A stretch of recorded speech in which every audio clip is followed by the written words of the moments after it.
जय Jagannath. Welcome to my channel मनसा सान। Please subscribe my channel, like and share. तो आज की कहानी है कैसे जगन्नाथ जी ने कांची के राजा का अभिमान तोड़ा। तो एक उड़ीसा के जो राजा थे, एक राजा थे, उनका नाम था पुरुषोत्तम देव। तो वो कांचीपुरम गए थे घूमने के लिए। कांचीपुरम पहले तमिलनाडु को बोलते थे, अभी वो तमिलनाडु हो गया, पहले वो कांचीपुरम नाम से था।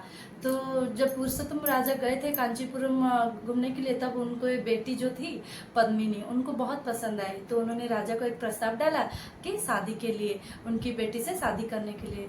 तब राजा, कांची के राजा मान भी गए। तो दोनों में बंधुत्व भी अच्छे से हो गया। तो कुछ दिनों के बाद क्या हुआ, रथ यात्रा हुआ। तब पुरुषोत्तम राजा ने कांची के राजा को इनवाइट किया कि आप आए के रथ यात्रा देखिए। तो आप लोग को तो पता होगा, जैसे रथ यात्रा में जब जगन्नाथ जी रथ में बैठते हैं, उसके बाद जो तत्काल के जो भी राजा रहते हैं वो रथ के ऊपर झाड़ू करते हैं, तो उसको हम बोलते हैं छेरा पोहरा।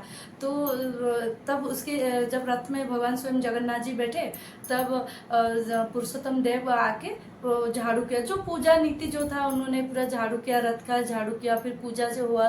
तो ये सब देख के राजा, कांची राजा को देख के वो आश्चर्य हो गए। बोले कि इतने बड़े राज्य के राजा है और वो तुच्छ काम कर रहे हैं, झाड़ू कर रहे हैं रथ के ऊपर। उनको बुरा लगा, उनको अच्छा नहीं लगा और उन्होंने वो गुस्सा हो गए। और ये इसके लिए उन्होंने शादी का प्रपोजल तोड़ दिया। उन्होंने पुरुषोत्तम जी को बोला नहीं, ये शादी नहीं होगा करके उन्होंने कांचीपुरम चले गए। तब पुरुषोत्तम जी को बहुत गुस्सा आया और उनको लगा कि ये मेरा अपमान नहीं, भगवान जगन्नाथ जी का अपमान नहीं, उसने ऐसे कैसे बोला। तो वो गुस्सा होके कांची गए युद्ध करने के लिए। मगर जब पुरुषोत्तम राजा कभी भी कहीं पे भी जाते हैं युद्ध करने के लिए, हमेशा जगन्नाथ जी का परमिशन लेके ही जाते हैं। कहीं पे भी जो गए हो, कोई भी युद्ध करने के लिए जब जाते हैं, तब वो जगन्नाथ जी के पास जाते हैं, उनका परमिशन लेते हैं। अगर जब परमिशन लेते मतलब उनका हम लोग बोलते हैं आज्ञा माल।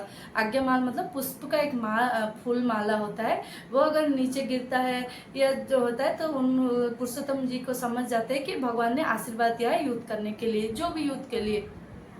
मगर ये जब कांचीपुरम युद्ध करने के लिए गए, तो तब पुरुषोत्तम जी बहुत गुस्सा हो गए थे, क्योंकि उन्होंने इतना बड़ा अपमान किया। तो गुस्सा होकर युद्ध करने के लिए गए। और जो कांचीपुरम के राजा जो थे, वो बहुत बड़े गणेश जी के भक्त थे।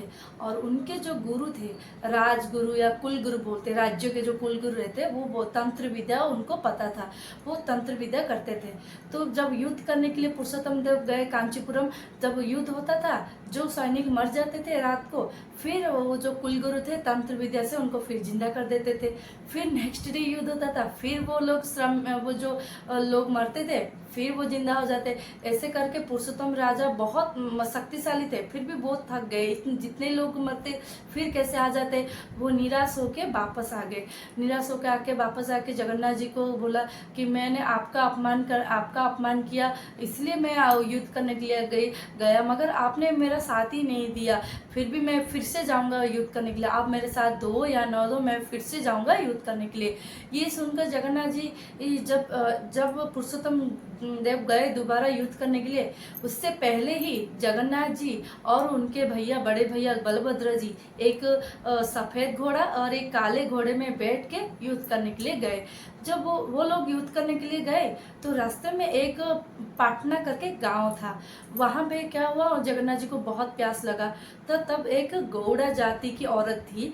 आपको जो पता होगा, गौड़ा जाति मतलब वो लोग जो लोग दूध, दही, पनीर, जो लोग बटर ये सब बेचते हैं, वो लेडी दही और मक्खन लेके बेचने के लिए निकल रही थी। तब जगन्नाथ जी ने बोला कि मुझे थोड़ा दही दे दो, बहुत प्यास लग रहा है। तो वो जो गौड़ा जाति की औरत थी, उसने दही दे दिया पीने के लिए। फिर जब पैसा मांगा, तब जगन्नाथ जी ने बोला कि ये मेरा अंगूठी ले लो, अभी तो मेरे पास पैसा नहीं है। अब मेरे पीछे मेरे राजा आ रहे हैं, आप उनसे ये अंगूठी दिखा के पैसे ले लो। और जगन्नाथ जी, बलभद्र जी पूरा सैनिक के रूप में गए हैं। मगर मानिक जो गौड़ा थी, उसको लग रहा था कि कोई राजकुमार गया है, कितना सुंदर है उनका देखने के लिए चेहरा। तो फिर उसने दही उनको पिलाया, फिर अंगूठी ले लिया। जगन्नाथ जी और बलभद्र जी युद्ध करने के लिए चले गए आगे। फिर पीछे से पुरुषोत्तम देव और उनके सैनिक सब आ रहे थे। तब गौड़ा ने बोला कि जो लेडी थी उन्होंने राजा को रोक दिया कि मुझे पैसा चाहिए और आपके सैनिक ने ये दूध सॉरी दही पिया है और उसके लिए उन्होंने बोला कि आपको अंगूठी देख के पैसा ले लो। फिर राजा ने सोचा कि मैंने तो किसी को पहले नहीं भेजा, मैं ही पहले निकला हूँ, कौन गया। फिर अंगूठी देखा तो फिर वो जगन्नाथ जी का अंगूठी था। तो उन्होंने देखे चौंक गए और वो गौड़ा जो औरत थी उसको बोली आप तो बहुत महान हो, आप कितने लकी हो, देखिए भगवान स्वयं आपके हाथ से दही खा के गए हैं। उनको सम्मान किया, उनको पुरस्कार भी दिया, फिर आगे बढ़े। मगर इतना समझ गए थे पुरुषोत्तम देव, अगर स्वयं जगन्नाथ जी बलभद्र जी आए हैं युद्ध के लिए, अब मेरा युद्ध अब मैं निश्चय जीत जाऊंगा, इतना उनको कन्फर्म था पुरुषोत्तम जी को। फिर वो गए जो युद्ध करने के लिए।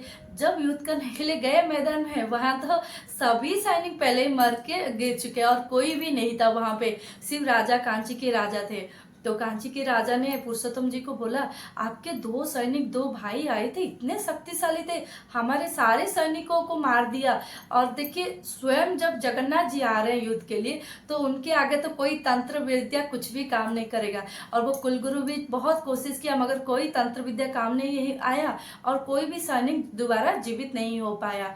तब कांची के जो राजा थे उन्होंने पुरुषोत्तम जी को बोला कि आपके जो दो सैनिक थे उन्होंने सबको मारा। फिर पुरुषोत्तम जी ने बोला नहीं, मैंने किसी को भी नहीं बचा। देखिए स्वयं जगन्नाथ और उनके बड़े भैया बलभद्र जी आए थे युद्ध करने के लिए, हमारी सहायता करने के लिए। तब कांची के राजा आश्चर्य हो गया और उनका अभिमान भी टूट गया वहां पे। उन्होंने बोला कि आप सच में बहुत शक्तिशाली है और आपका भक्ति भी बहुत शक्ति है। ऐसे करके कांची के राजा वो युद्ध में हार गए और उनकी बेटी के साथ पुरुषोत्तम जी का शादी हो गया। मगर पुरुषोत्तम जी ने जब पद्मिनी जी को लेके आए तब वहाँ के जो गणेश जी हैं, जो राजा के जो राजा जिनके बहुत बड़े भक्त थे, स्वयं उनका मूर्ति लेके उड़ीसा आ गए। अभी वो पुरी मंदिर में स्थापना किया। आप अभी भी पुरी मंदिर जाएंगे वहां पे लिखा होगा कांची गणेश, ऊपर नाम लिखा होगा, आप देख पाएंगे कि वहां पे कांची गणेश है। वो प्रतीक है कि वो कांचीपुरम जीत गए थे और गणेश जी का मूर्ति लेके आके यहाँ पे स्थापन किया था। अभी जो रानी पद्मिनी थी उनका शादी के बाद उनका नाम भी चेंज होके रानी पद्मावती हो गया था। तो आपको आज का ये भाग कैसा लगा मुझे जरूर बताइएगा और मैं कल आपको बताऊंगी कि जगन्नाथ जी ने कैसे और लोगों का भी अभिमान तोड़ा। तो आज का कहानी आप लोगों को कैसा लगा मुझे प्लीज लाइक और कमेंट करके बताइएगा। जय जगन्नाथ, नमस्कार।